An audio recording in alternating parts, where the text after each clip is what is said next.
विश्वनाथ, ओगड़दानी त्रिकालदर्शी कैलाशी विनाशी भगवान शिव, जिनकी पुनित पावन पवित्र शिव महापुराण की कथा भगवान शिव की करुणा कृपा की उदारता से भगवान शिव की परम कृपा, परम उदारता, परम दया से बाबा कुबरेश्वर धाम की पवित्र भूमि से ऑनलाइन शिव महापुराण की कथा बाहर की आवाज खोलो। शिव महापुराण की कथा श्रवण करने का सौभाग्य बाबा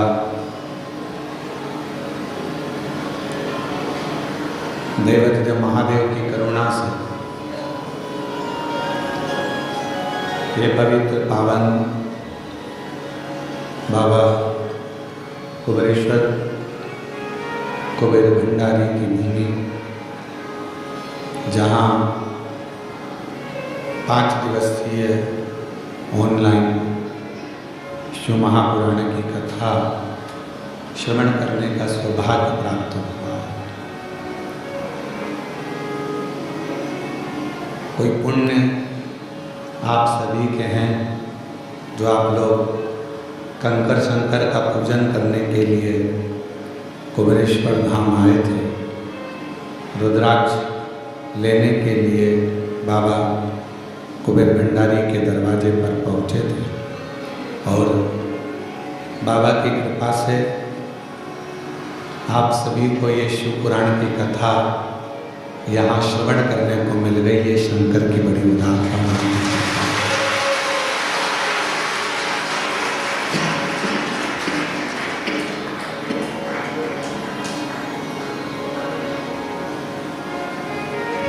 कहीं ना कहीं बाबा को जब करुणा करना होती है, कृपा करना होती है, तो ऐसे ही कृपा करता है।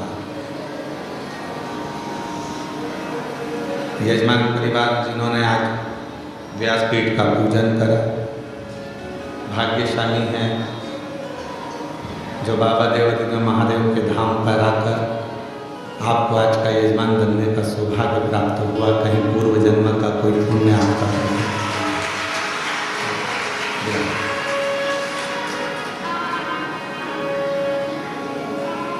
और ये पुण्याई 5 दिवसीय शिव महापुराण की कथा आस्था चैनल के माध्यम से, फेसबुक यूट्यूब के माध्यम से, घर में रहकर, दुकानों पर रहकर, ऑफिस में रहकर इस कथा का लाभ आप और हम सब ले रहे हैं।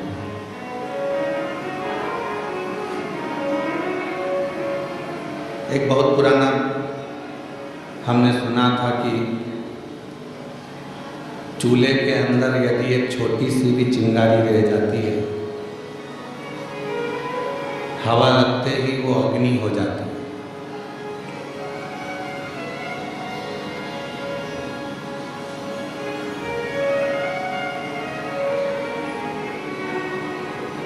एक छोटी सी चिंगारी बाद में अग्नि का रूप ले लेती है। बस हवा लगी उसमें और उसने अग्नि का रूप लिया।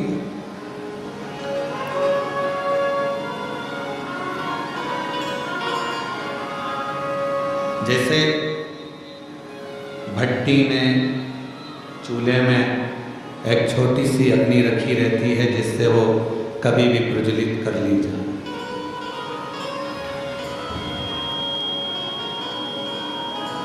उसी तरह मेरे देवाधिदेव महादेव भी जब पृथ्वी पर भेजते हैं, जन्म देते हैं, माँ के गर्भ से आपका हमारा जन्म होता है।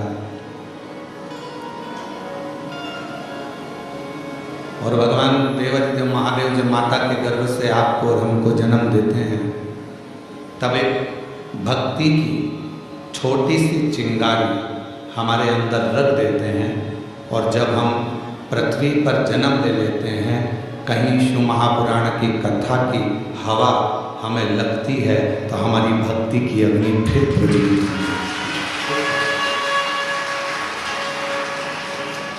और वो भक्ति की जो अग्नि है वो पापों को समाप्त करने के लिए, तृष्णा को, वासना को, अहंकार को समाप्त करने के लिए होती है।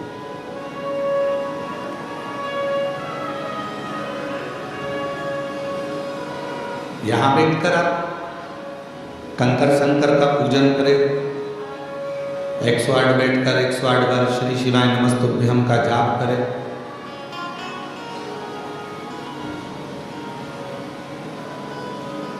बीच बीच में जलवृष्टि भी होती रही, भजन करते रहे, स्मरण करते रहे, नाम जाप करते रहे और फिर साथ में भगवान शंकर की कृपा से, करुणा से, उनकी उदारता से ये शिव महापुराण की कथा श्रवण करने को मिल गई।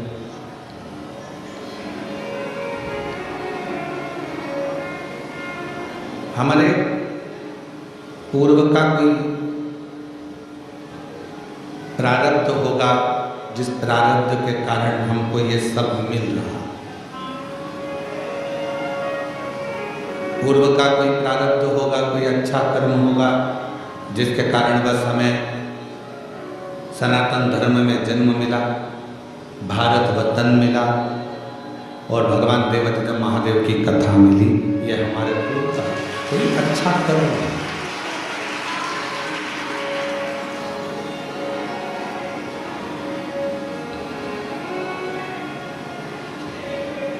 दुनिया में कोई सा भी ऐसा धर्म नहीं है दुनिया में कोई सा भी ऐसा मजहब नहीं है जिसमें पत्थर को भी पूजकर परमात्मा बना दिया जाता।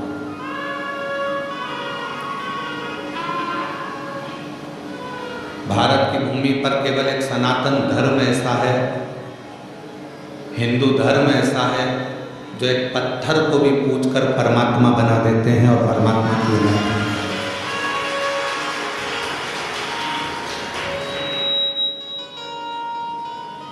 कोई किसी मजहब में, किसी भी मजहब में परमात्मा की पूजन कर कर, एक कंकर की पूजन कर कर, एक पाषाण की पूजन कर कर उसमें परमात्मा कैसे देखे?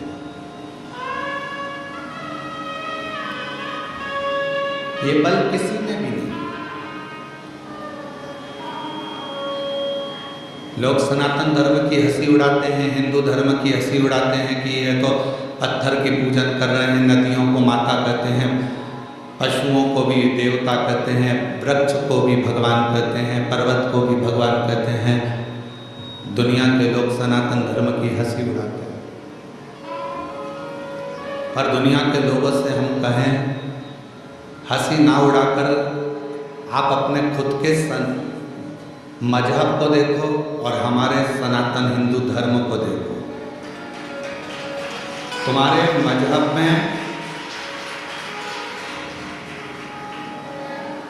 परमात्मा को कंकर से भी नहीं पूजा जाता, उसमें परमात्मा की प्राप्ति नहीं करी जाती। पर हम वो सनातनी हैं जो एक मिट्टी को भी अगर हाथ में उठा लेते हैं तो उसको भी माता कहकर सम्मान देकर उसको अपने मस्तक पर चढ़ाते हैं। एक मिट्टी।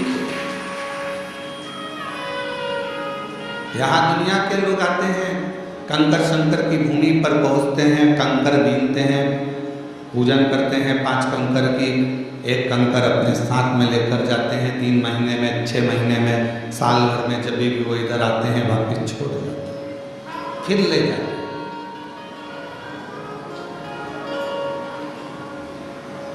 उसमें कोई आपका जो विश्वास है, आपका जो भरोसा है, आपकी जो दृढ़ता है, उस कंकर में शंकर को ढूंढने का प्रयास करें।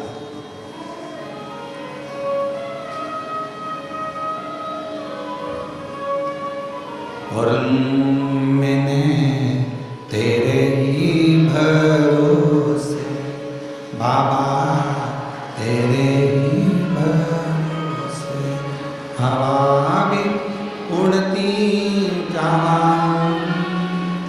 बाबा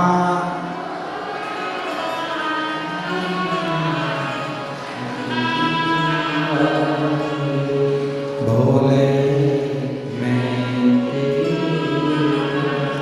शंभो मैं तेरी हवा बिच उड़ती जावांगी बाबा डोर हत्तो छठी ना कटी जा भोले मैं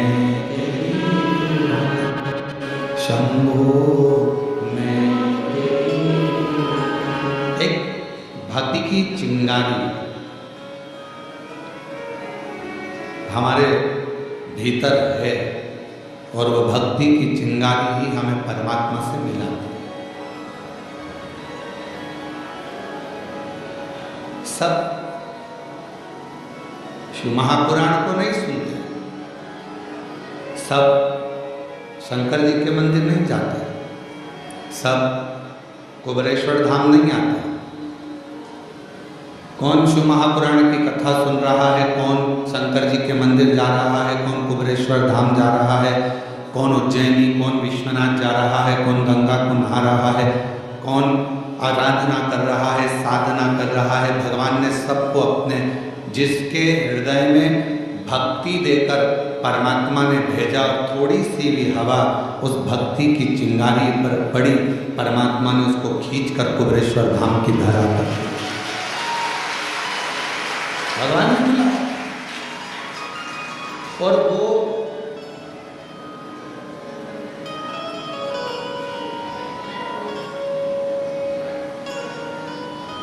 आपने अपने भांजे को फोन लगाया, भांजी को फोन लगाया, दीदी को फोन लगाया कि नहीं तुम्हें राखी पर आना पड़ेगा, राखी पर आना पड़ेगा।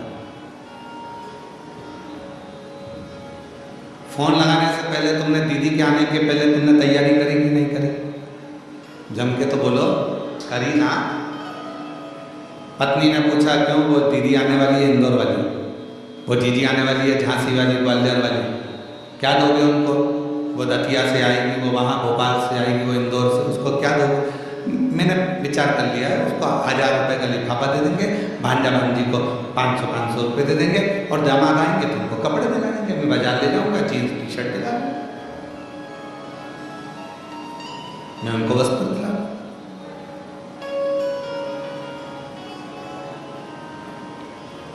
बहन को घर पर बुलाया, भांजे को घर पर बुलाया, उसके पहले तुमने व्यवस्था कर ली देने। उसी तरह कुबेर भंडारी जिसको बुलाता है कुबेरेश्वर धाम पर, उसको देने की व्यवस्था पहले कर लेता है कि इसको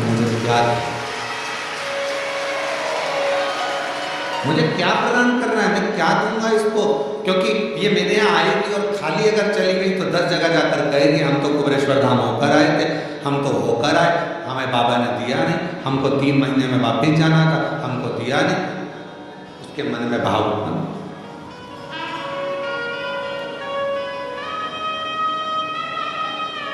वो व्यवस्था करता है पहले। कितने लोग हैं जो भोपाल से इंदौर निकल जाते हैं पर कुबेरेश्वर धाम अंदर तक नहीं आते, और एक दिन ऐसा आता है कि वो कुबेरेश्वर धाम में अंदर तक आ जाते हैं दर्शन करने के लिए। क्यों? बाबा बुलाता तब ना। और तेरी कृपा बिना ना हिले एक भी लेते सांस कृपा से बखान क्या करूं मैं राखों के ढेर का, चपटी भरूत में खजाना कुबेरा, हे गंगाधर मुक्ति द्वार ओंकार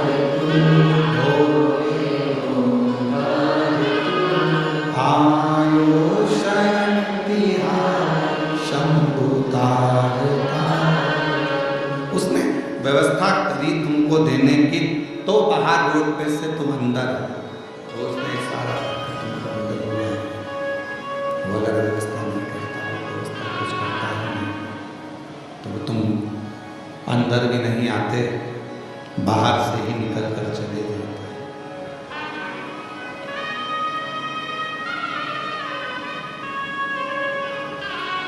जो आया पहुँचे, बाबा का दर्शन किया, जल चढ़ाया, 108 बार श्री शिवाय नमस्तुभ्यं कहा, कंकर शंकर पूजन करी, मंत्र जाप किया, नाम जाप किया, स्मरण किया। तो शिव त्रिकालदर्शी कैलाशी अविनाशी भगवान शंकर करुणा क्यों ना करें, कृपा क्यों ना करें।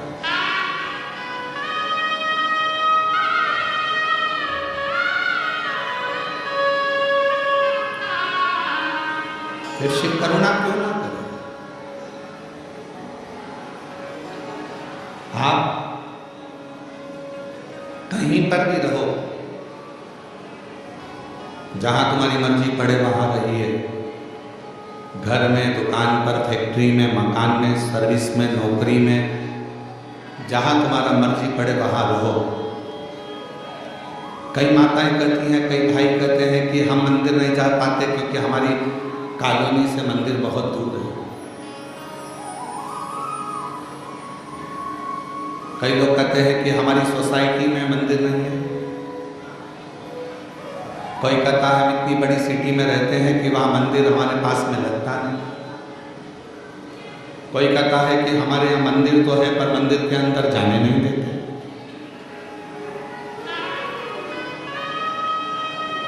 हम मंदिर के अंदर भी नहीं पहुँच पाते। और कई तरह की बाधाएं भी हैं मनुष्य के साथ। ऐसा नहीं है कि हमने आपसे कह दिया कि एक लोटा जल चढ़ाने का। साउथ के कई मंदिर ऐसे हैं जिसमें प्रवेश नहीं मिलता, अंदर जाने नहीं देते। और कई कई जगह ऐसी है जहां मंदिर नहीं है, बहुत पास में, नहीं जा पाते, बच्चे भी नहीं जा पाते। तो शिव महापुराण की कथा के वायव्य संहिता में एक बड़ी सुंदर बात कही, बड़ा सावधानी से सुनिएगा इस चरित्र। वायव्य संहिता में श्री वेदव्यास जी वर्णन कर रहे हैं। और वायव्य संहिता के अंतर्गत वेदव्यास जी कहते हैं कि अगर तुम मंदिर तक ना जा सको, तुम शिव पर एक लोटा जल चढ़ाने के लिए अपने नज़दीक के शिवालय में, देवालय में ना जा सकें, कोई मंदिर नज़दीक नहीं है, कोई शिवालय नज़दीक नहीं है, तो वायव्य संहिता में वेदव्यास जी कहते हैं कि अपने घर में यदि बेलपत्र का वृक्ष है, बेलपत्र का छोटा सा भी अगर पौधा है, तो उसमें थोड़ा भी जल आप प्रतिदिन चढ़ा रहे हो तो समझ लेना कि 12 ज्योतिर्लिंग में आप जल चढ़ा। 12 ये वायव्य संहिता का है। मान लो मंदिर नजदीक में नहीं है, बीमारी बहुत ज्यादा है, तकलीफ बहुत ज्यादा है, कहा हमने कथा में सुना है कि जल चढ़ाने जाना चाहिए, तो वहां बेलपत्र का अपने गमले में एक छोटा सा पौधा लगा, छोटा सा, और छोटा सा पौधा लगाकर उस पौधे की परवरिश करो, जल चढ़ाओ। जब वो पौधा बड़ा हो जाए तो किसी बगीचे में जाकर, कहीं शिवालय में, देवालय में, कहीं पर एकांत में उस पौधे को लगा दो।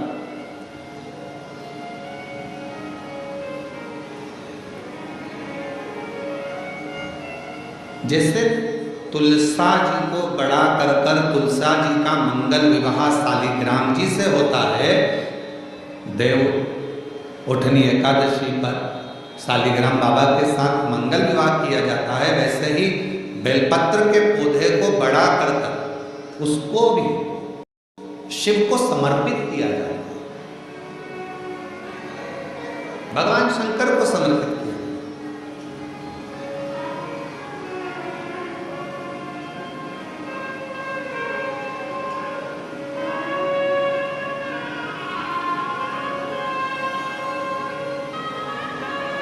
पर उस पौधे को पहले आपको बड़ा करना पड़ता है। पहले जैसे बेटी को बड़ा करते हैं और फिर उसका कन्यादान करते हैं, बेटी को बड़ा कर कन्यादान देते हैं, उसी तरह तरह से बेलपत्र के पौधे को बड़ा कर कर उसकी आराधना साधना कर कर फिर उसका दान दिया जाए।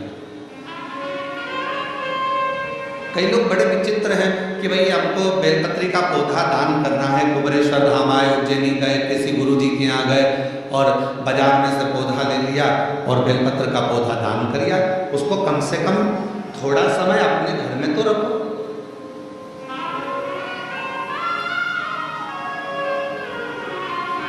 गौदान का नियम मालूम है आपको?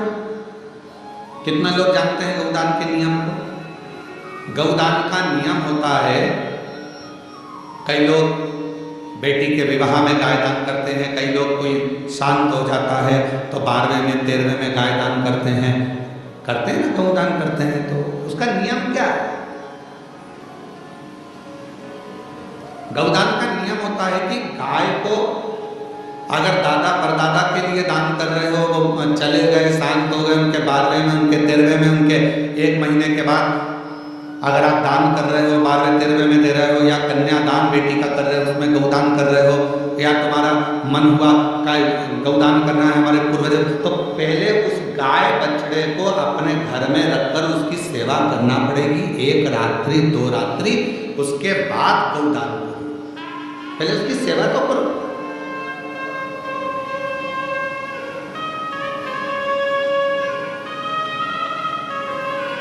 आपने तो डायरेक्ट फोन कर कर कह दिया गाय लिया ना, दान करना।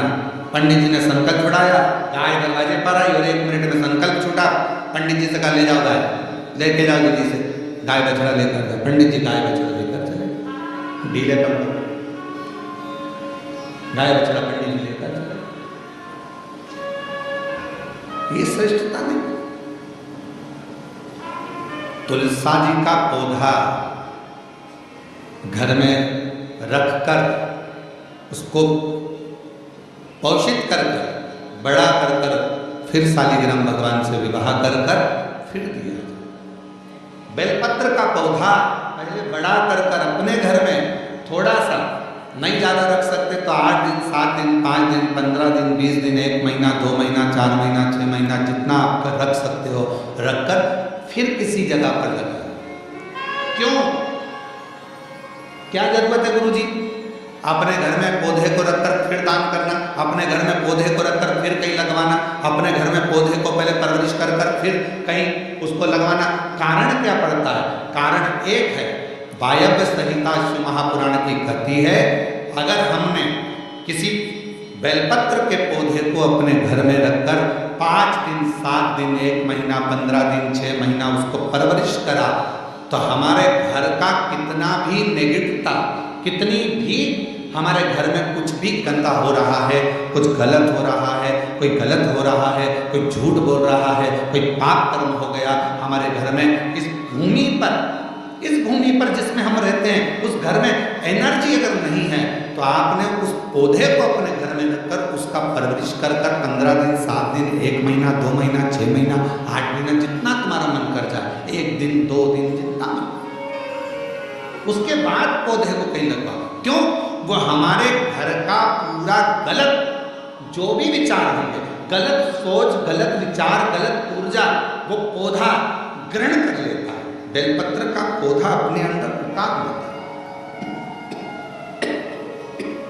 बेलपत्र और बाद में फिर वो बेलपत्र के पौधे को हम ले जाकर कहीं रोपित कर देते हैं तो उसकी ऊर्जा हमारे घर पर हमेशा कैसे? इसके सत्य प्रमाण क्या हो सकता है? तो सत्य प्रमाण का स्मरण करिएगा। एक गाय को 5 दिन 7 दिन 9 दिन 15 दिन अपने दरवाजे से रोटी दीजिए। 9 दिन रोज रोटी दो, 10वें दिन गाय तुम्हारे दरवाजे पर आकर खड़ी हो जाए। बोलो खड़ी होगी कि नहीं होगी?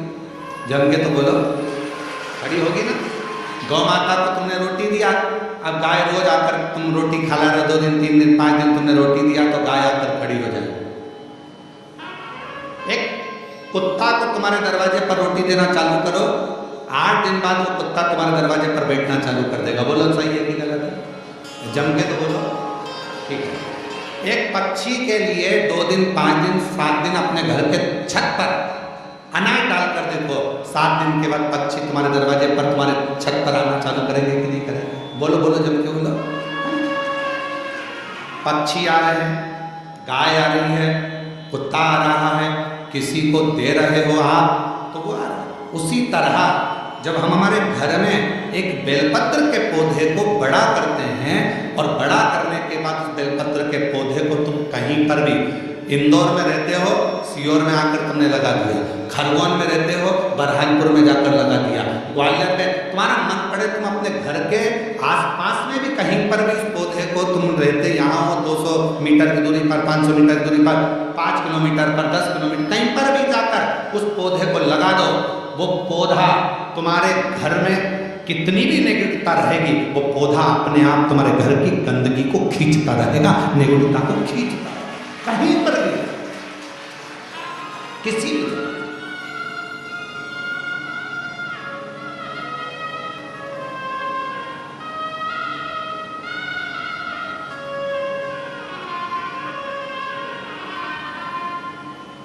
उस ऊर्जा को वो पौधा अपने पास की ऊर्जा को देता है। और सरल भाषा में समझो, वायव्य संहिता को, व्यास जी महाराज द्वारा रचित शिव महापुराण की वायव्य संहिता और सरल भाषा में समझो।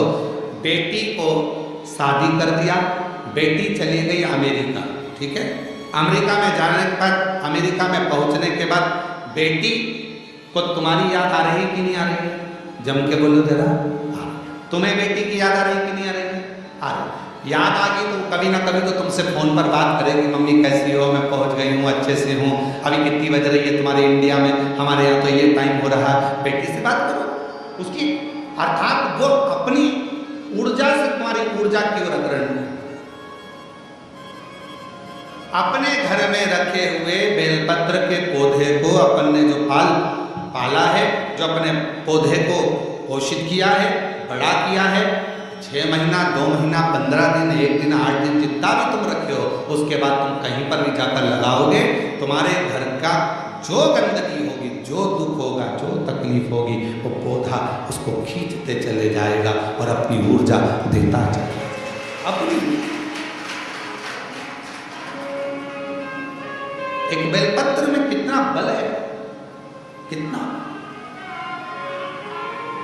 एक बेलपत्र की ऊर्जा में कितना बल। एक पत्र है, अच्छा है,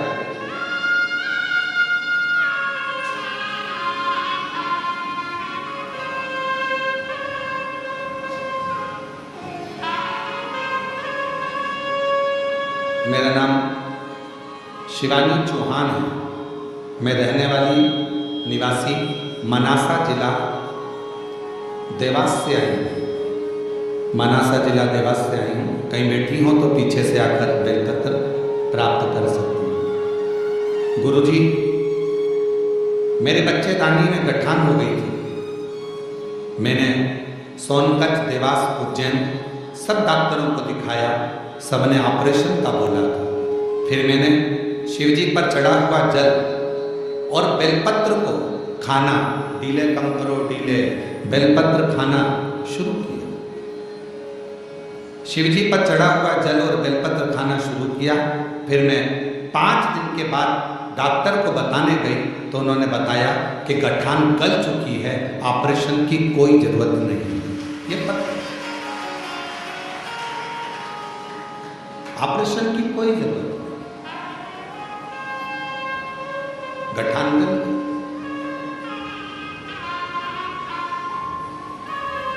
शिव कथा कहती है, शिव महापुराण की कथा कहती है, शिव जी पे चढ़ी हुई, शंकर भगवान पर चढ़ी हुई एक बेलपत्र, आप जब शंकर जी पे चढ़ी हुई बेलपत्र को लेकर अपने घर आते, शिव जी पे चढ़ी हुई एक बेलपत्र जब अपने घर पर आती है, भले आपने घर पर लाकर उसे रखा या खाया, 5 मिनट, 2 मिनट, 1 मिनट बेलपत्र लेकर आए, पानी के लोटे में डालकर या जल का पात्र लेकर आए और वो बेलपत्र तुम्हारे घर में पहुंची, 1 मिनट भी अगर शंकर पर चढ़ी हुई बेलपत्र तुम्हारे घर में है तो तुम्हारे घर के हजारों दुख को वो समाप्त कर देती। एक क्षण के हजार।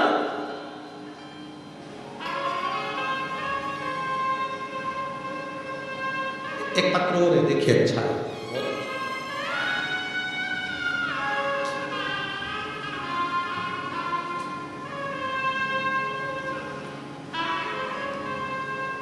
मैं ममता, पति का नाम बंटी, शहर अलीगढ़ में जयगंज की निवासी। मेरा नाम ममता, पति का नाम बंटी, शहर अलीगढ़ में जयगंज की निवासी हूँ। कहीं बैठी हो तो पीछे से आकर एक बेलपत्र ले सकती हूँ। 1 लोटे जल का मैं क्या बखान करूँ। मेरे 5-5 महीने में बच्चे खराब हो जाते थे, गिर जाते थे। डॉक्टर ने कह दिया था कि मेरी बच्चादानी में कोई समस्या है, जिसकी वजह से मेरे बच्चे 3 से 5 महीने के अंदर मर जाते, जिससे मैं और मेरे पति पूर्ण रूप से टूट गए। हमारी सब उम्मीदें खत्म हो गई। क्यों? क्योंकि डॉक्टर ने कह दिया था कि संतान सुख नहीं हो सकता। तभी मेरी एक सहेली, एक पड़ोसी ने पशुपतिनाथ व्रत और आपकी कथा के बारे में बताया, तो मैंने पशुपतिनाथ का व्रत करना शुरू किया। कथा सुनना लगी आपकी, और मेरे पति 1 लोटा जल लेकर मंदिर जाने लगे। एक दिन कथा में आपने आंकड़े की जड़ का प्रयोग बताया। बाबा की कृपा से 3 महीने भी नहीं हुए थे कि मेरा फिर गर्भ ठहर गया। लेकिन गर्भ 4थे महीने में आते से पहले जैसी परेशानी आने लगी। डॉक्टर ने कहा कि तुम्हारी बच्चादानी फिर बेकार हो रही है, इसमें टाँके लगाना पड़ेगा। तब हमने कहा, घबरा गए, डर गए। कहा ठीक है सर, हम 2 दिन के बाद में फिर हम शिव जी के मंदिर जाते, बेलपत्र लाकर खाना प्रारंभ करा, श्रीफल वाला नारियल वाला प्रयोग करा, और फिर वापस हम डॉक्टर के पास जब अल्ट्रासाउंड कराने के लिए गए तो डॉक्टर ने कह दिया कि अब तुम्हें टाँके की जरूरत नहीं है, और बाबा ने चाहा तो तुम्हें बच्चा अच्छा हो जाए। मैं फिर वापस धीरे धीरे तकलीफ बढ़ने लगी। डॉक्टर के हिसाब से लगा कि बच्चा पूरा नहीं होगा। घबरा गए। तब फिर बाबा की बेलपत्र लाते, अपने पास में रख लेते। ना जाने उस बेलपत्र में ऐसा क्या कि बेलपत्र को लाते से ही दुख कटना प्रारंभ हो गया, और बाबा की कृपा से डॉक्टर भी सोच में पड़ गए।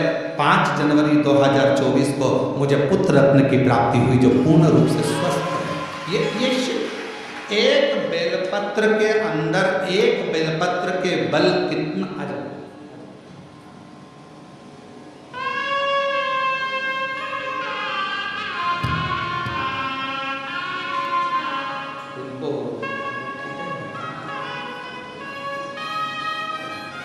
ठीक है बेटा, किसके हो गया? ठीक है, बाबा की कृपा से गठान पूर्ण तरह से बेलपत्र का प्रयोग करने से पूर्ण तरह से ठीक हुई। एक बार जोरदार ताली बजाइए।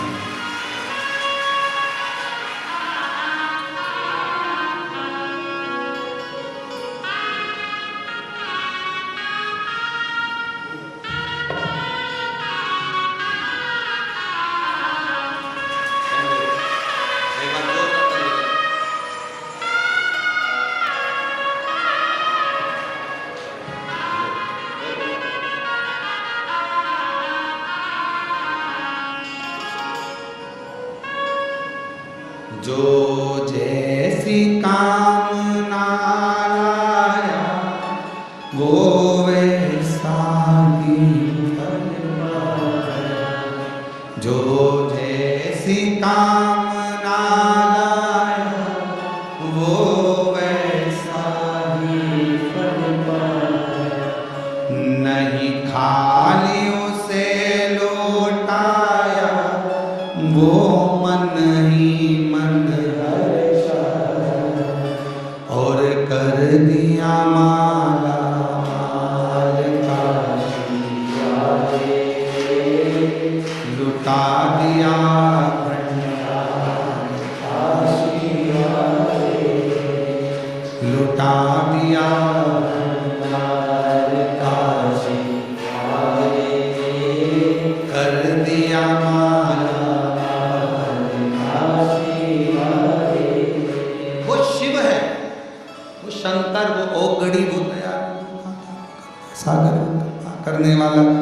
वो दया करने वाला, वो दया की पूंजी, वो कृपा की पूंजी, करुणा की पूंजी। आप जिस भरोसे से, जिस विश्वास से, जिस आनंद से,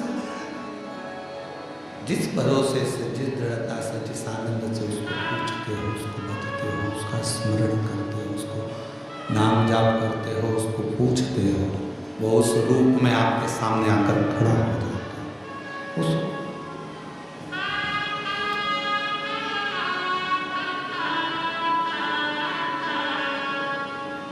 आपको लग रहा होगा कि आप शिव महापुराण की कथा सुनने के लिए बैठे हो,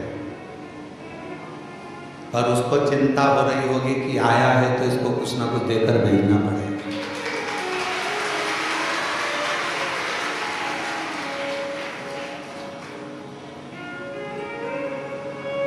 आप तो आ गए कथा सुनने के लिए कि हम कंकर शंकर का पूजन करने आए हैं, यहाँ पर 108 बार श्री शिवाय नमस्तुभ्यम बोलने के लिए आए हैं, कंकर शंकर का पूजन करने आए हैं। कथा मिल गई सुनने के लिए, हमको कथा मिल गई सुनने के लिए। इतने खुश हो रहे हो आप लोग, तो आपको कथा मिल गई सुनने के लिए, पर उससे तो पूछो उसको कितनी तकलीफ हो रही होगी, आ गई अब देना तो पड़ेगा, हो जाना तो पड़ेगा। विचार करो, उसको टेंशन है, थोड़ा आया है, देना है इसको कुछ। वायव्य संहिता कहती है कि बेलपत्र का पौधा, बेलपत्र जीवन में ऊर्जा प्रदान करता है।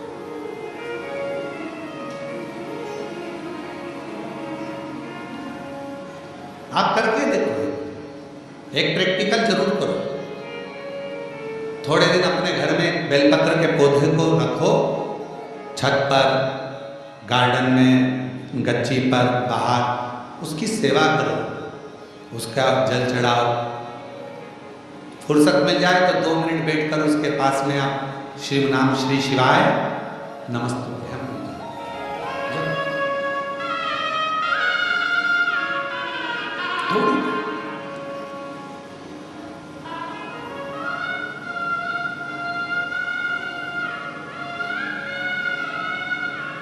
हमारे यहाँ बाबा का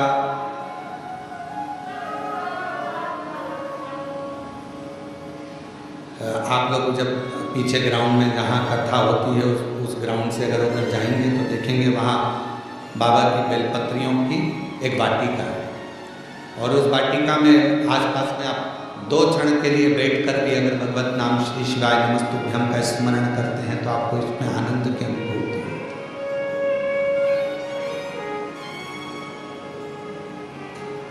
आनंद की अनुभूति होती शिव नाम से।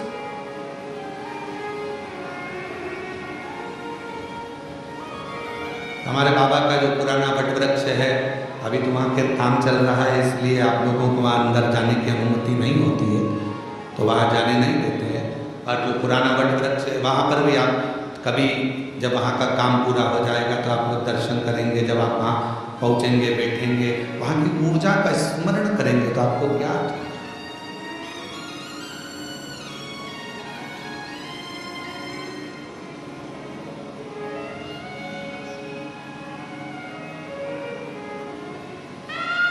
कितनी ऊर्जा, कितना बल एक बेलपत्र के पत्र में होता, कितना।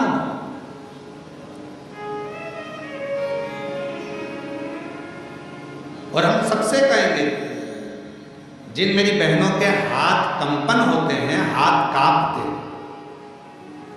जिन मेरे भाइयों का शरीर कांपता है, थोड़ा थोड़ा कंपन शरीर में होता रहता है, हम उनको भी कहेंगे, उनसे भी निवेदन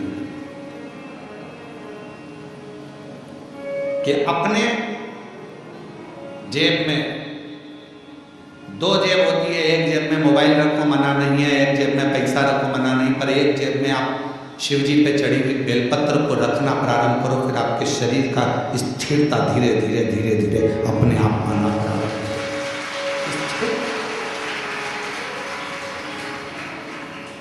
जिनका शरीर कांपता है, डॉक्टर का इलाज करवाओ। डॉक्टर शिव का एक रूप है, दवाइयाँ लो, गोलियाँ लो, जांचें कराओ, पर साथ में कहीं अगर बेलपत्र का पौधा है, बेलपत्र का वृक्ष है, उस बेलपत्र के वृक्ष की छांव में थोड़ी देर बैठकर, बेल के वृक्ष की छांव में बैठकर श्री शिवाय नमस्तुभ्यम का स्मरण करो। 8 दिन 15 दिन कर कर देखो, 16वें दिन हमको पत्र लिखकर भेजना कि तुम्हारे हाथ पैर कांपने में थोड़ी आनंद हुआ कि नहीं हुआ, ठीक होना चालू हुआ। ऊर्जा, एक बेलपत्र की पत्ती में वो बल होता है, एक बेलपत्र के वृक्ष में वो बल होता है जो सुख प्रदान करता है।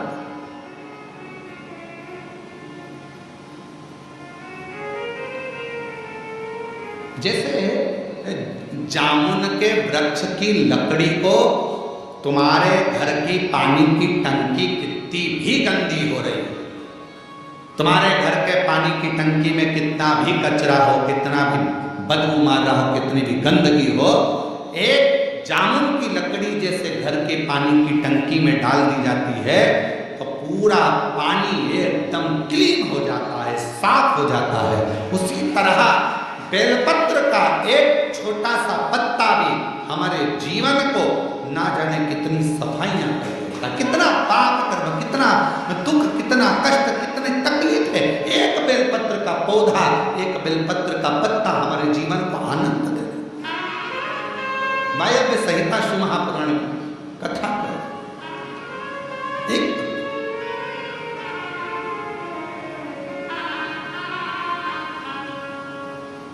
वो माताएं एक कीर्तन गाती हैं, इस बेलपत्र में क्या बल है जिसमें मेरा भोला मगन है। क्या बल है इस बेलपत्र में, क्या बल? कल हरतालिका तीज रहेगी, 26 तारीख की हरतालिका तीज है। कल पूरा भारत, पूरा विश्व, जगह जगह पर माताएं फुलेरा बांधेंगी। उस फुलेरे का दर्शन करने के लिए भले तुम्हारा व्रत हो चाहे ना हो, पर 5 फुलेरे का दर्शन अवश्य कर कर आओ, अपने जीवन को धन्य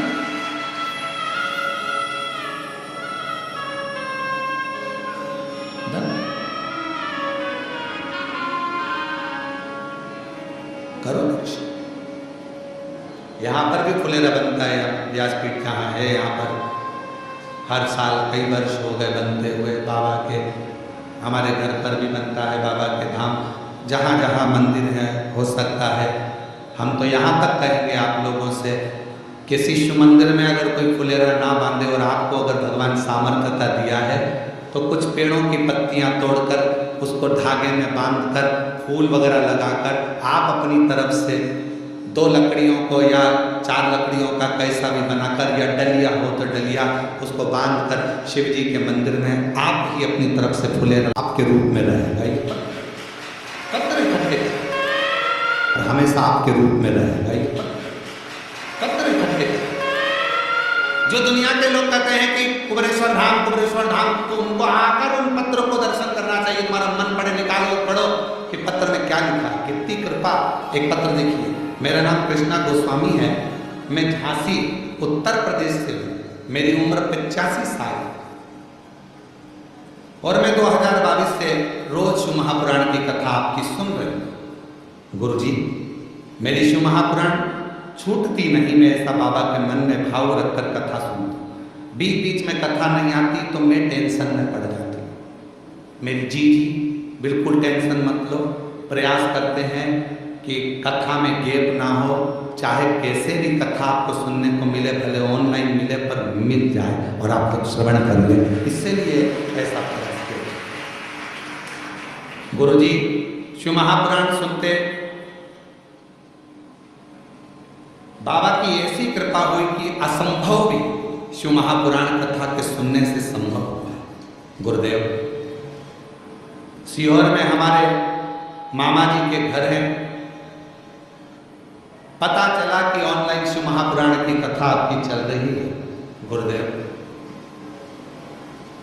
10 साल से मुझे एक बीमारी थी यूरिन की। वो प्रॉब्लम इतनी ज़्यादा थी कि उसका ऑपरेशन डॉक्टर मेरी उम्र के हिसाब से नहीं कर सकता। पर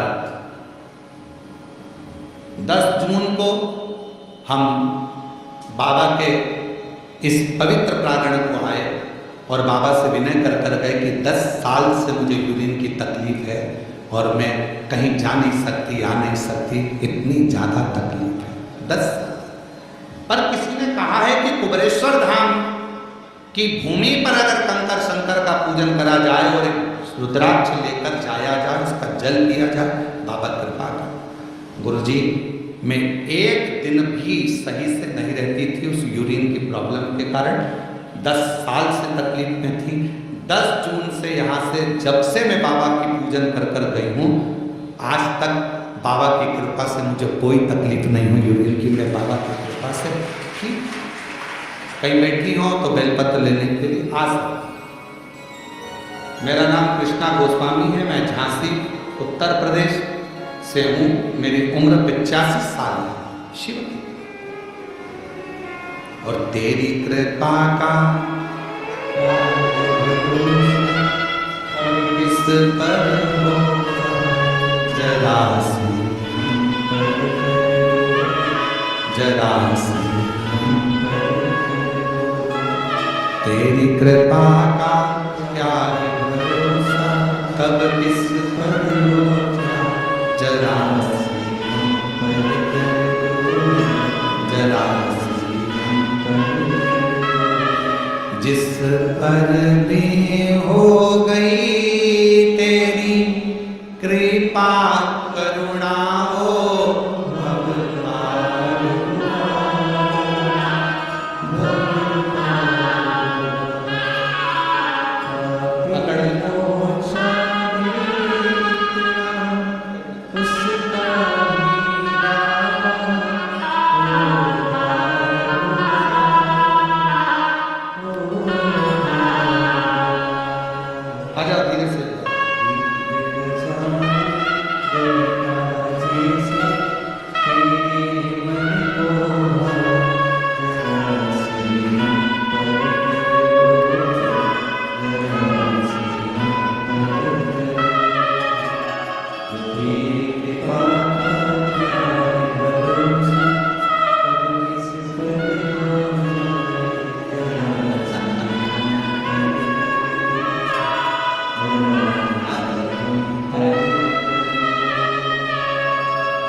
चंदन की लकड़ी भले कीचड़ में पड़ी हो पर वो अपनी सुगंध देती ही देती है।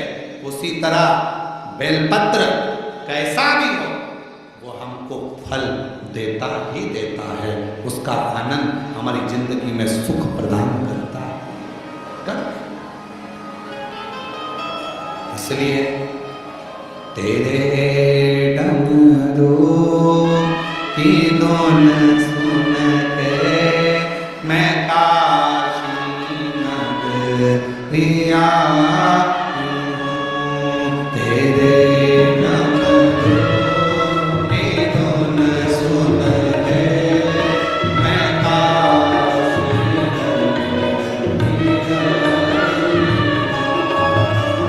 तेरे डमरू की धुन सुन के मैं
जहाँ जगह मिले वहाँ बैठकर भगवान शिव जी से अपने मन का भाव करो, हृदय से प्रार्थना करिए, विनय करिए, निवेदन करिए, दिल से बाबा को जहाँ भी जगह मिले वहाँ बैठ जाओ और बाबा को अपने हृदय का भाव बड़े आनंद के साथ करो।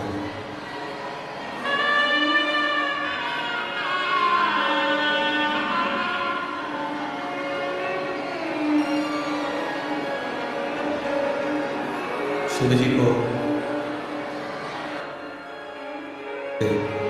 आनंद से प्रार्थना करें।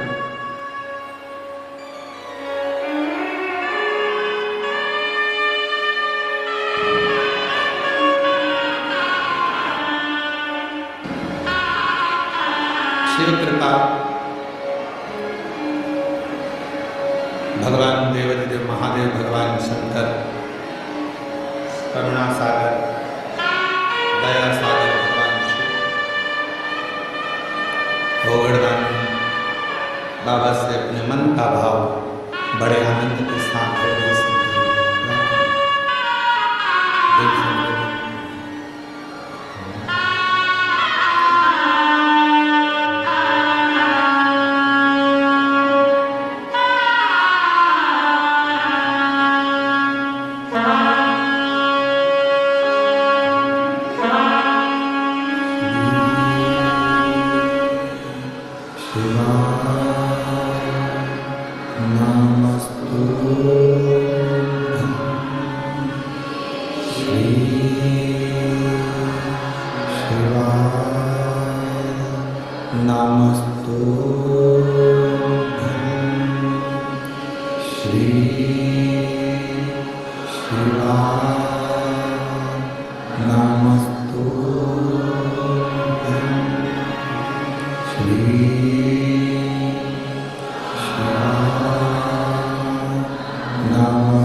विनाशी भगवान शंकर दया करने वाले दाता भगवान शिव, करुणा करने वाले करुणा सागर भगवान शंकर, जो नित्य नूतन कृपा करते हैं, दया करते हैं, करुणा करते हैं, जैसे भगवान महादेव भगवान शंकर की करुणा, कृपा, दया, उनकी उदारता, उनकी करुणा।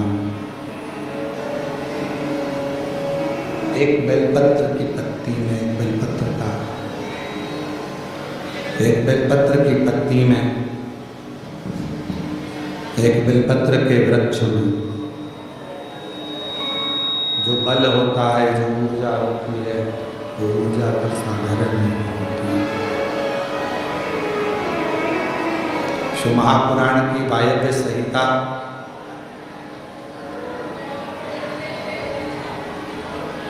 आप और हमको ये उपदेश देती है, ये बताती है कि जब मानव या मनुष्य किसी भी विघ्न में, किसी भी तकलीफ में, किसी भी कष्ट में घिरता है, तब उस समय पर उसको बेलपत्र के वृक्ष की छाव एक बल देती है, एक ऊर्जा देती है, एक बल देती है, एक ऊर्जा देती है।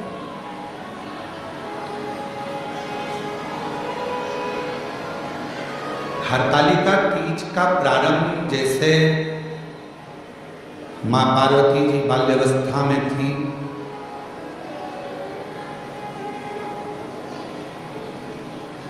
पिताजी उनका ध्यान रखते और कहते कि कहाँ भटक रही हो तुम, क्यों इधर उधर जाना, कहाँ पहुँचना, क्यों जाना है। तब पार्वती जी ने माँ जगतजननी जगदम्बा माता पार्वती जी ने एक गुफा के अंदर, एक कंदरा में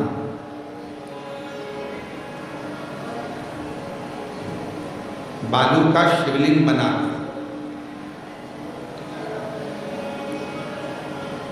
एक कंदरा में बालू का शिवलिंग बनाकर अपनी सहेलियों के साथ में हरताली का व्रत किया।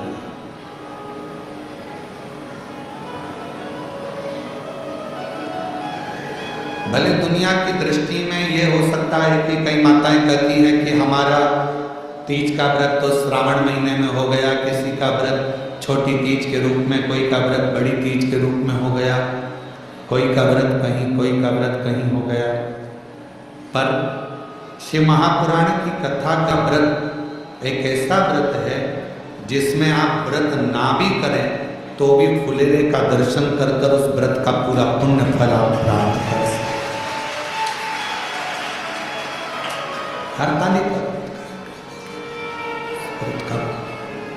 व्रत करें ना करें, पर उस व्रत का केवल फुलेरे का दर्शन कर कर भी हम फल प्राप्त कर सकते। फल शिव कथा करें, भगवान शंकर का चरित्र कर रहा है शिव महापुराण की कथा, भगवान शंकर का पवित्र चरित्र कर रहा है, शिव तत्व कर रहा है। छोटी सी अवस्था है मां पार्वती की, छोटी सी,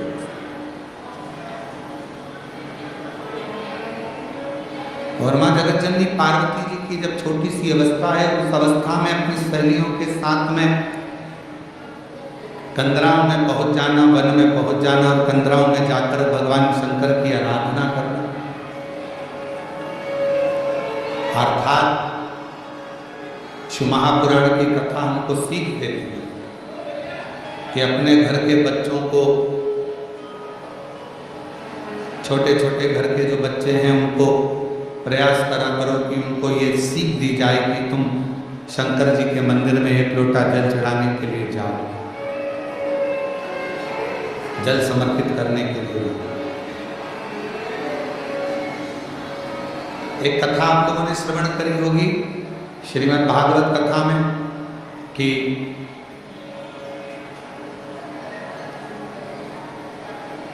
देवता और राक्षसों ने मिलकर मंथन किया।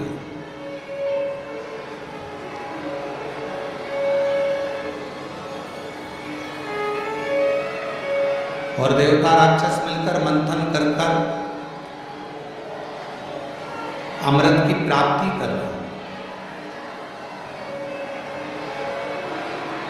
पर उस अमृत से पहले जब वो अमृत प्राप्त होता है उसके पहले गौ माता भी निकलती है उस मंथन में। विष भी निकलता है उस मंथन में।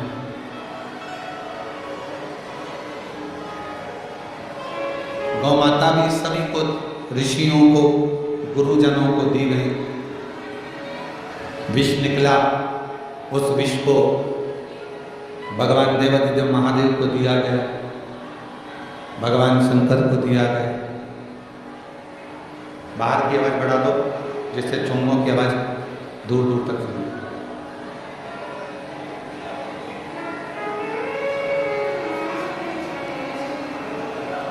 फिर आखिरी में शिव महापुराण की कथा कहती है फिर अमृत प्राप्त। और कितनी बड़ी सुंदर विचित्र कथा है शिव महापुराण में। देवता और राक्षस मिलकर मंथन करे, उस मंथन में बाद में अमृत की प्राप्ति।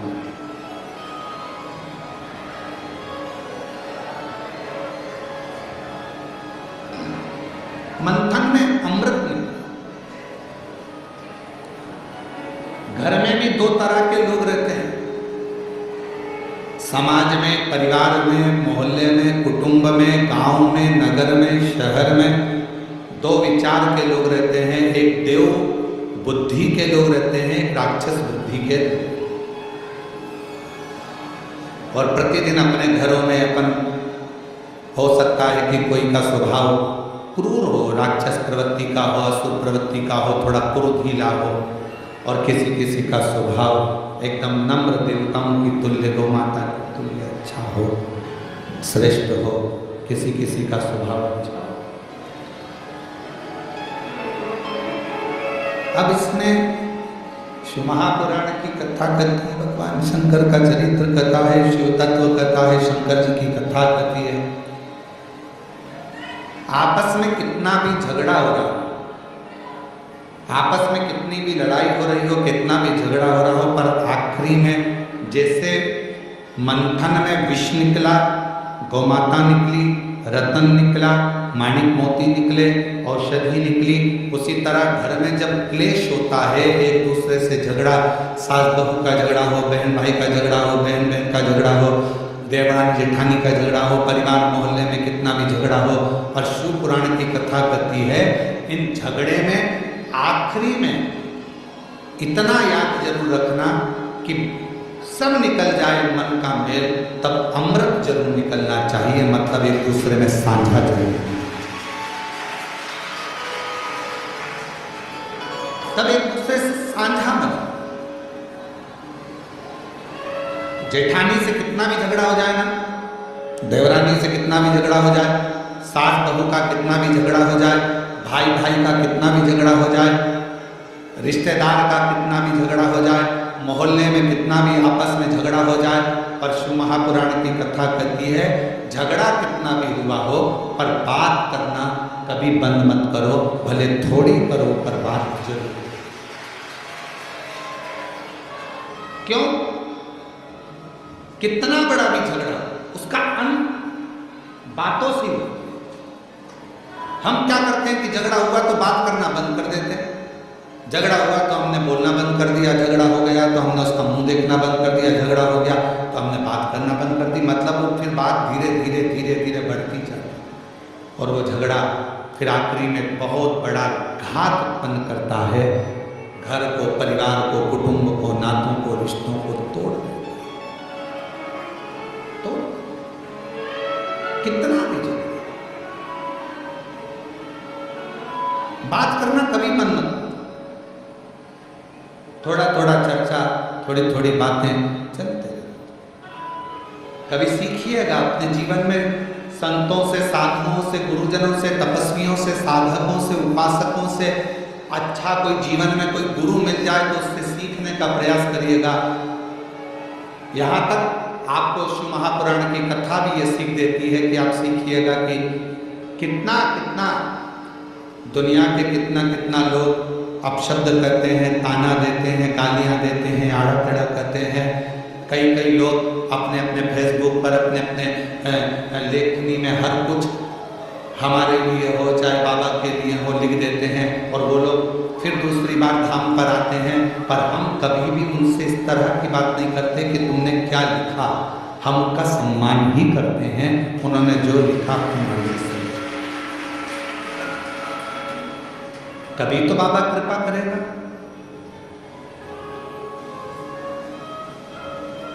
दुनिया के लोग न्याय करने में जल्दबाजी कर सकते हैं, पर मेरा शंकर भगवान, मेरा कुबेरेश्वर बाबा एक ना एक दिन न्याय जरूर करते हैं। किसी ने हमको गाली दी है तो उसको भी एक ना एक दिन गाली खाने को मिलती ही है। किसी ने हमको अपशब्द कहा तो उसको भी एक ना एक दिन अपशब्द सुनने को मिलता ही है। किसी ने हम पर उंगली उठाई तो एक ना एक दिन उस पर भी उंगली उठती ही है। ये विचार अपने अंदर, आप शंकर के भक्त,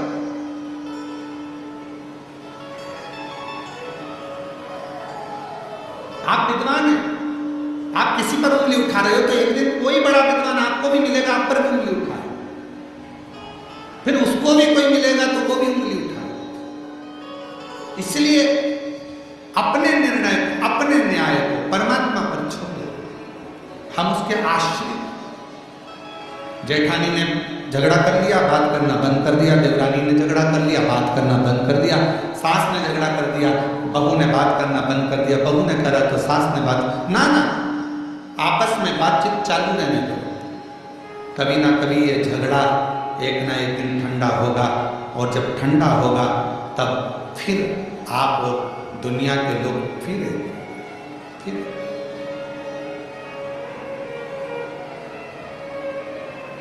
एक मंथन हुआ, समुद्र मंथन में विष निकला, गौ माता निकली, औषधि निकली, रतन निकला, माणिक मोती निकले। उसके बाद में अमृत बाद में निकला, अमृत बाद। और बाद में हुआ क्या, आखिरी में हुआ क्या, भगवान नारायण, भगवान विष्णु मोहिनी स्वरूप धारण कर कर आ गए। और मोहिनी स्वरूप धारण कर कर आए, और जितने जितने असुर थे, राक्षस थे, वो सारे राक्षस उस मोहिनी स्वरूप को देखने में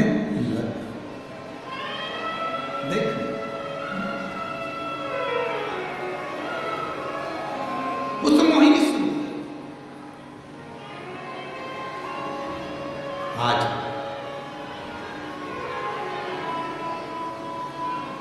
कथा कर रही है ये समुद्र मंथन की, और मंथन की कथा कर रही है कि राक्षसों का ध्यान, असुरों का ध्यान भगवान नारायण के उस मोहिनी स्वरूप पर चला गया और अमृत भूल गए, अमृत भूल गए।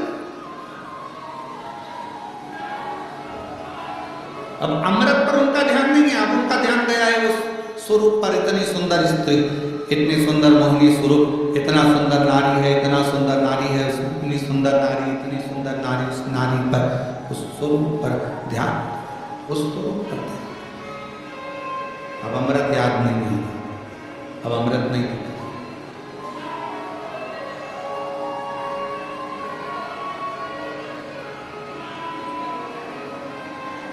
जिसकी बुद्धि, जिसका विवेक, जिसकी दृष्टि गलत हो जाती है, वह अच्छाइयों को छोड़कर बुराइयां छांटने लगती है। एक तरफ सुंदर स्त्री है, दूसरी तरफ अमृत है। असुरों को यह थोड़ी ना मालूम है कि इसमें नारायण है, वो तो स्त्री है ना उनके। एक तरफ सुंदर स्त्री है, एक तरफ अमृत है।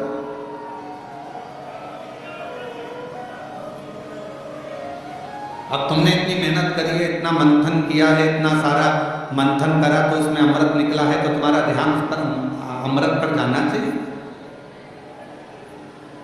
4 वेग होते हैं, 4 वेग हैं। 4 वेग में एक में कपड़ा भरा हुआ है, एक में सामान भरा हुआ है, एक में अपना ओढ़ने का बिछाने का भरा हुआ है, सब सामान रखा है। 4 वेग में से एक वेग ऐसा रहता है जिस वेग में आपका 200, 500, 1000, 2000 रुपये रखे रहते हैं आने जाने के लिए। कोई मोबाइल रखा रहता है, कोई सामान रखा रहता है। तो आप सबसे ज़्यादा ध्यान कौन से वेग का रखते हो? उसी का रखोगे ना जिसमें अपना धन होगा, जिसमें अपना मोबाइल होगा, जिसमें अपना पर्स होगा, जिसमें अपना सामान होगा। ध्यान तो वही है। पर देवताओं ने इतनी मेहनत करी, असुरों ने इतनी मेहनत करी, मंथन कर कर अमृत निकाला, तो असुरों का ध्यान तो उस अमृत की ओर जाना चाहिए था, पर असुरों का ध्यान सुंदरता पर चले गए। बड़ी सुंदरता,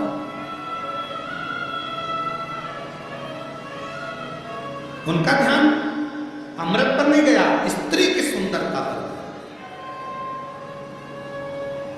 जिंदगी में ऐसा मोड़ आता है, व्यक्ति आकर्षण की ओर खिंचता चला जाता। आकर्षण,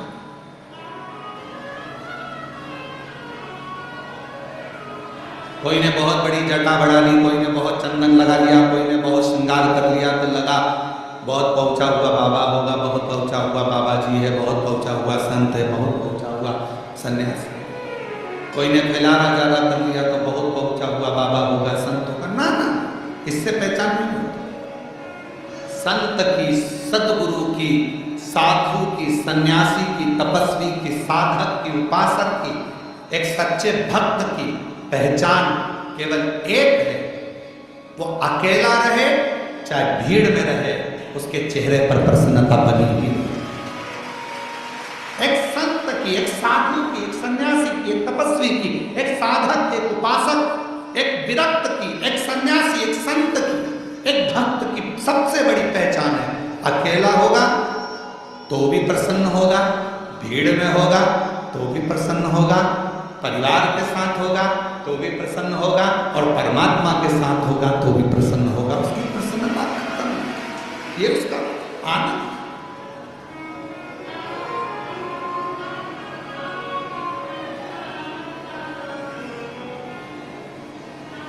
प्रसन्नता।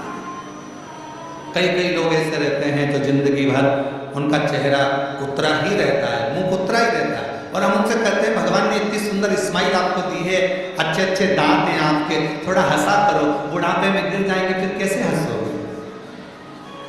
थोड़ा मुस्कुराया, थोड़ा मुस्कुराया।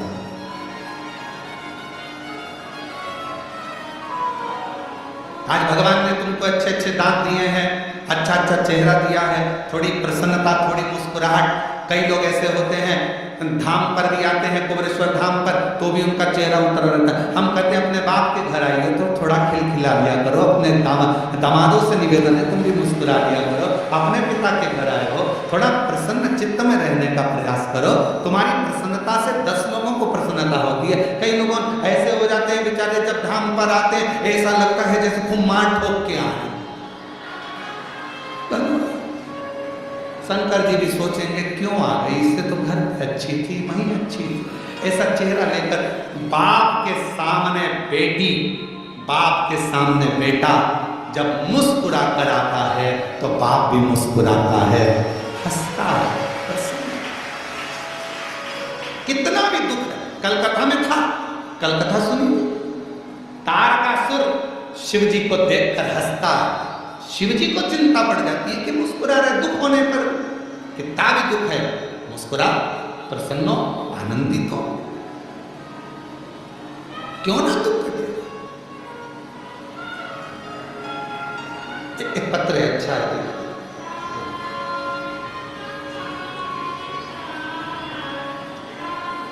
श्रीमती रीना देवी, पति का नाम लवकुश,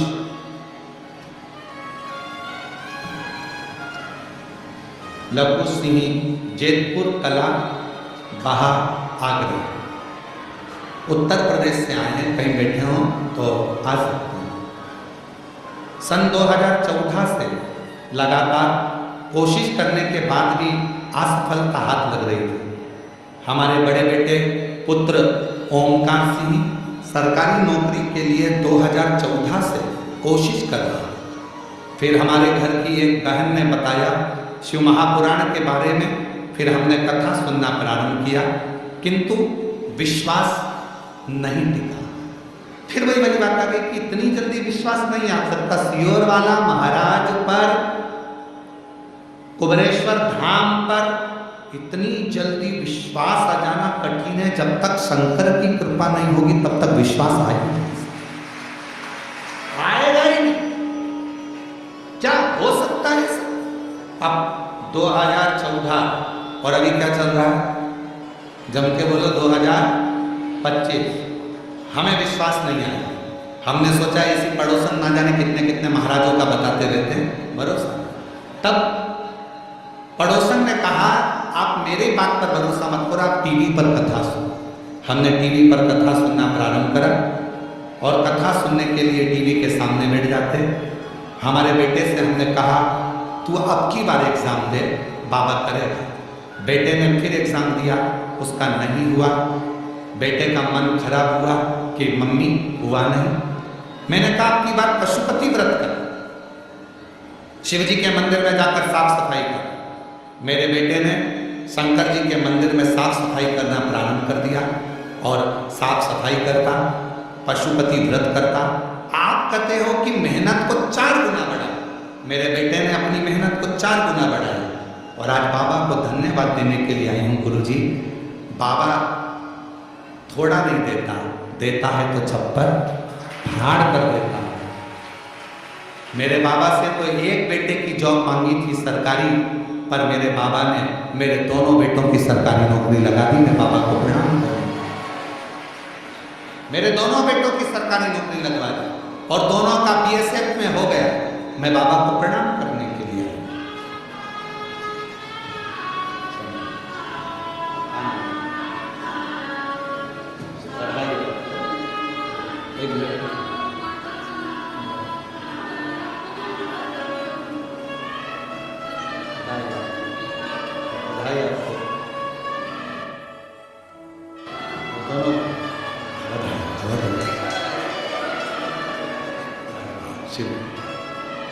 दो बेटों का एक साथ सरकारी नौकरी लगा। एक बार जोरदार ताली बजाकर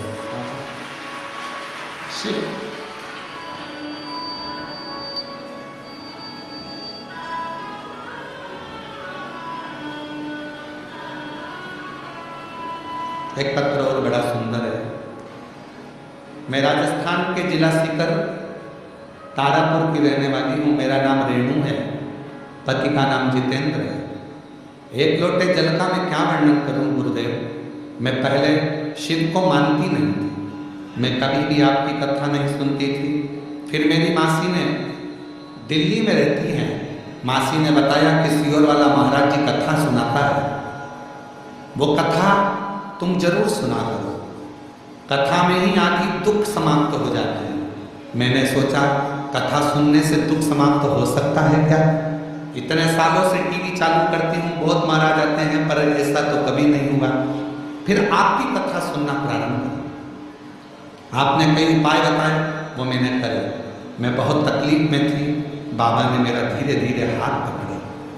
गुरुजी, विश्वास तो कैसे करती, पर आपकी वाणी से कथा सुनने पर मैंने भरोसा करना प्रारंभ किया। और मेरा बेटा जो कि बोलने में हकलाता था, सारे डॉक्टरों का इलाज करवा दिया था, पर उसका हकलाना बंद नहीं हुआ था। गुरुदेव, मुझे भी कमर में दर्द था तो डॉक्टर ने ऑपरेशन बताया था।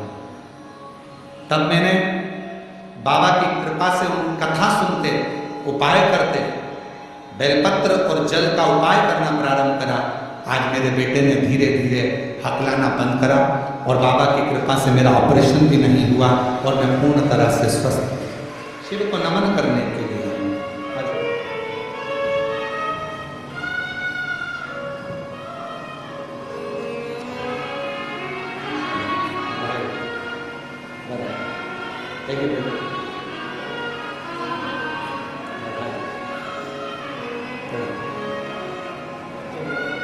शिव तत्व। डॉक्टर ने कमर का ऑपरेशन का बोला था, पर बाबा की कृपा से, शिव की कृपा से ठीक हूं, और बच्चे ने भी धीरे धीरे हकलाना बंद कर। शिव तत्व, आपका विश्वास, आपका भरोसा, आपकी दृढ़ता। मंथन में अमृत निकला है, और मंथन के समय पर मोहिनी स्वरूप में भगवान भी है। असुर का ध्यान सुंदरता पर चले गया, स्त्री पर चले गया, सुंदरता में उनकी दृष्टि चली गई, पर भगवान के ये नहीं जाने हैं कि भगवान उनकी सुंदरता पे दृष्टि चली गई और अमृत छू।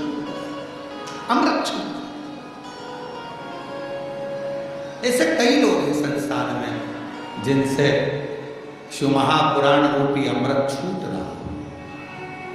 हमारा निवेदन है, जिंदगी में अगर भगवान आपको इस लायक बनाया है, आपके अड़ोस में, पड़ोस में, धड़ोस में कहीं पर भी किसी को भी तकलीफ होती है, आप उसको एक प्रेरणा दिया करो कि शिव महापुराण की कथा सुनो और शिव जी के मंदिर में जाकर एक लोटा जल चढ़ाना प्रारंभ करो, दुख कटना पड़ेगा, उस पर करुणा करें। शिव जी ने कहा, जब कलिकाल चारों तरफ से घिरा होगा, उस समय पर जब शिव महापुराण की कथा जिस स्थान पर होगी, शिव जी कहते हैं उस स्थान पर मैं बैठकर स्वयं जीव का कल्याण करूंगा, उसके आनंद से प्रदान। जो जिस कामना को लेकर शिव महापुराण कथा के पंडाल में पहुंचेगा, सुनेगा, बाबा कहते हैं उसके मनवांचित फल की कामना में उसके दरवाजे पर पहुंच कर। ऐसी पवित्र ऑनलाइन शिव महापुराण की कथा 5 दिवसीय बाबा के धाम से चल रही थी, इस पवित्र व्यासपीठ से, जिस व्यासपीठ से कई वर्षों से लगातार ये कथा का आनंद जीवों ने श्रवण किया। बड़ी करुणा बाबा ने करी। आप लोग कंकर शंकर बाबा का दर्शन, पूजन, रुद्राक्ष लेने आए थे, और आप लोगों को यहाँ 5 दिवसीय शिव पुराण की कथा मिल गई। कुछ पिछले जन्म का आपका और बाबा का कोई संबंध होगा, जो बाबा ने आपको अपनी गोदी में बिठाकर कथा सुनवाई। हम जानते हैं व्यवस्थाएं, क्योंकि ऑनलाइन है इसलिए बाहर हम लोग टेंट वगैरह नहीं लगाए हैं। थोड़े समय के बाद ऐसी बाबा की करुणा हो जाएगी कि पीछे का एक बड़ा टीन शेड, बहुत बड़ा एक पंडाल परमानेंट बन रहेगा। जो भी भक्त कभी भी शिव भक्तों के लिए ऐसी व्यवस्था कर दी जा रही है कि जिन जिन के पास में अगर वहाँ अपने अपने नगर में कोई व्यवस्था ना हो, तो बाबा के धाम में कभी भी आकर शिव महापुराण की कथा करवा सकें और बाबा का कथा नहीं है। किसी की सामर्थ्यता नहीं है इतना धन कि बड़े बड़े पंडाल लगा सके, बड़ी बड़ी व्यवस्था कर सके, तो बाबा का भंडारा तो चलता ही रहता है, साथ में कथा भी लोगों को कि हमारे पास कुछ नहीं, कथा तो मिल जाए, कथा तो होगा। ऐसे भक्तों के लिए इतना बड़ा पंडाल का निर्माण हो रहा है। शायद मध्य प्रदेश का सबसे बड़ा वो पंडाल बन रहा है, जो टीन शेड का लोहे का है, बहुत दिव्य। ऐसी पवित्र पवित्र आनंदता धीरे धीरे विकास इस ईश्वर धाम का हो रहा है। व्यवस्थाओं को भी सुचारू रूप से कर सके, ऐसा प्रयास समिति करती है, पर उसमें आपका भी साथ चाहिए। कई लोग बीमार रहते हैं, तकलीफ में रहते हैं, आते हैं और उनकी बीमारी बाबा के धाम में आते हैं और बीमार रहते हैं, कोई दवाइयाँ नहीं ले पाते या कुछ हो जाता है, कुछ शरीर छूट जाता है, पर दुनिया के लोग बाबा के धाम को बदनाम करने में लगे रहते हैं, ना हमको छोड़ते हैं ना बाबा को छोड़ते हैं। इसलिए आपसे निवेदन है, अपनी शरीर अच्छा हो जाए, आप अच्छे हो जाएं, तब बाबा के धाम आए, जिससे बाबा का धाम भी स्वच्छ रहे और कोई उंगली ना हो। अपने बाप का घर है, बाप का घर को अच्छा रखें। और कई लोग ताने देते हैं, अपशब्द करते हैं, आड़ा तड़ा करते हैं, उनको पलट कर जवाब जरूर दिया करो कि वो हमारे बाप का घर है।